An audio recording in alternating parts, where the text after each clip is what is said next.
Hey everybody, this is Zach. So today we are covering 10 essential things you need to know if you're buying new construction properties. So this is for home buyers and real estate agents. That way you have a smooth process going forward. So my name is Zach. I have 6 years experience. I've overseen over 500 transactions and close to $500 million in sales volume. So today's video is really going to help you out if you've never dealt with new construction.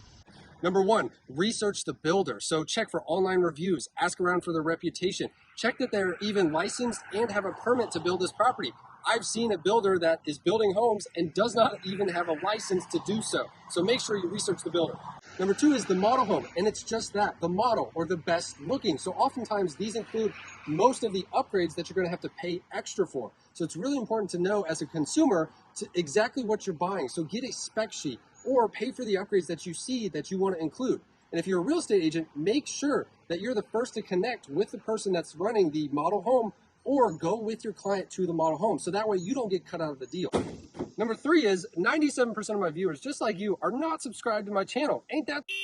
Now, it would really help me out. We're trying to get to 1,000 subscribers. We are so close, so please subscribe to the channel. Number three, review the contract. So 9 times out of 10, you're gonna be dealing with a builder contract. Very rarely will you use a realtor new construction purchase and sale agreement. So you need to know what's in these things. The 3 biggest things you need to look out for is number one, is there some sort of kickout clause, or like I like to say, an FU clause. Basically, if you irritate the builder for any reason or don't do things like they want you to, they can kick you out and give your earnest money back. Number two is, can they change the finishes or the upgrades? So especially with material shortages, there are a lot of times there's a provision in there that the builder is allowed with like quality or better to change the sort of finishes that you're expecting in your property. So be aware of that. And the final thing to review in these contracts is, can they change the price on you? So we saw this a couple of years ago is very prevalent with work shortages, with material shortages, is they have provisions in there that if their cost goes up as the builder to build your house, they can actually increase the price to you as the consumer. And as a real estate agent, if you get a builder contract, please do not read this line by line, try to interpret a builder's contract, and then advise the client based on that. That could be practicing law.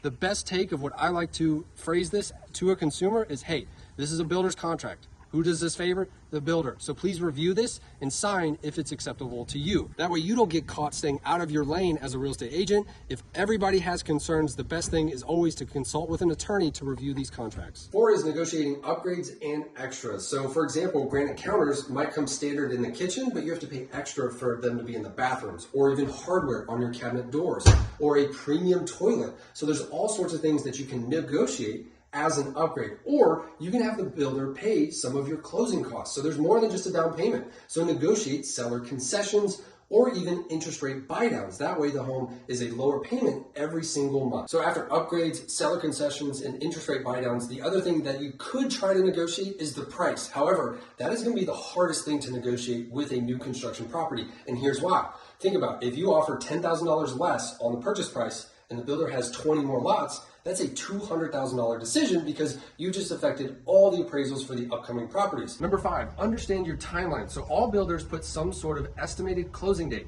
However, delays happen all the time, and in some builders' contracts, they have a 12 to 24 month automatic extension. One of our agents is dealing with this right now. They have a condo that they've been delayed 18 months. So it can happen, so you need to plan accordingly, but also be flexible. So even though there's a timeline, if you need a strict timeline, maybe new construction is not for you. Number 6 is inspections. So usually with a new construction property, there's something called a blue tape inspection. Now think of your painter's tape. This is green, but most of the time it's blue. So hence the name blue tape walkthrough. So what happens is usually about a week before closing, a couple days before, you will walk through with somebody that represents the builder, and you will actually mark every little cosmetic defect that's in the property. So that way the builder can address those issues ahead of time. Now, this doesn't stop you from having a traditional inspection, and I always recommend those. You can have inspectors come out during the framing stage or when it's complete, because for you, this is your dream home, and that's amazing. But to some of these subcontractors or everybody overseeing this project, this could just be home number 700 of 1,000. So things could get missed. I've seen staircases that were flagged and had to be completely rebuilt. So you can have a traditional inspection. Most of the time you will do a blue tape inspection and mark anything that needs to be fixed prior to closing. All right, for this next one, come in close here. So see this crack right here on this hardy board? So number 7 is understand your home warranty. So oftentimes builders have some sort of home warranty when you buy a new construction home.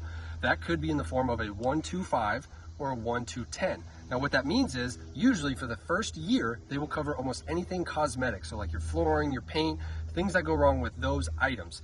2 years is your systems, your HVAC, your water heater, bigger things like that. And your 5 or 10 year is your foundation, your structural items. So make sure you understand what sort of home warranty you're getting with a new construction and maybe get an extended home warranty. So with this crack right here, the previous homeowner could have had this covered under their home warranty, but when they sold it to us, that home warranty was now null and void because the home transferred ownership, therefore negating the home warranty. Number 8, research the neighborhood. So does it have the amenities you're looking for? Maybe a pool or a tennis court. Is it the right location to your work, to things you enjoy doing? Is there a CDD or an assessment? One is hidden in your property taxes. The other might be an upfront fee to pay for certain items. Or are there HOA fees or rules? So there could be different rules that prohibit certain things in the neighborhood.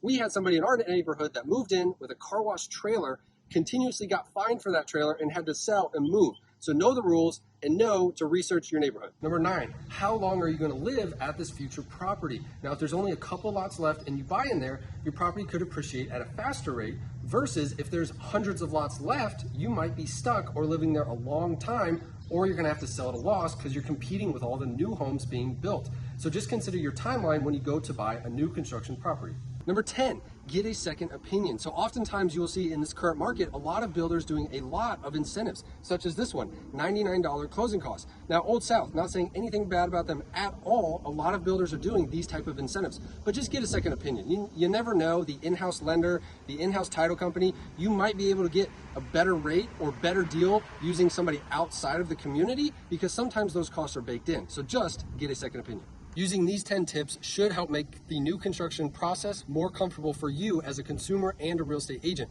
And if you are a real estate agent, use these tips to set clearer expectations with your clients. That way they understand the process and they can go with the flow better. Because this can be an easier transaction. And the great thing with new construction, we all know the roof is brand new, the HVAC is brand new. So this can be a very good home for a long time for your client.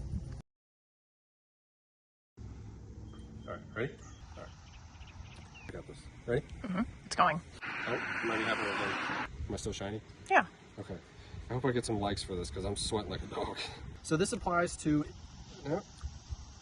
We're filming? Okay. Can they change the, timeline? So most builders are, no, not most, all builders. Number 3 is 97% of my viewers, no, restart, or keep it going. Maybe there is, no, I didn't like that. Especially as an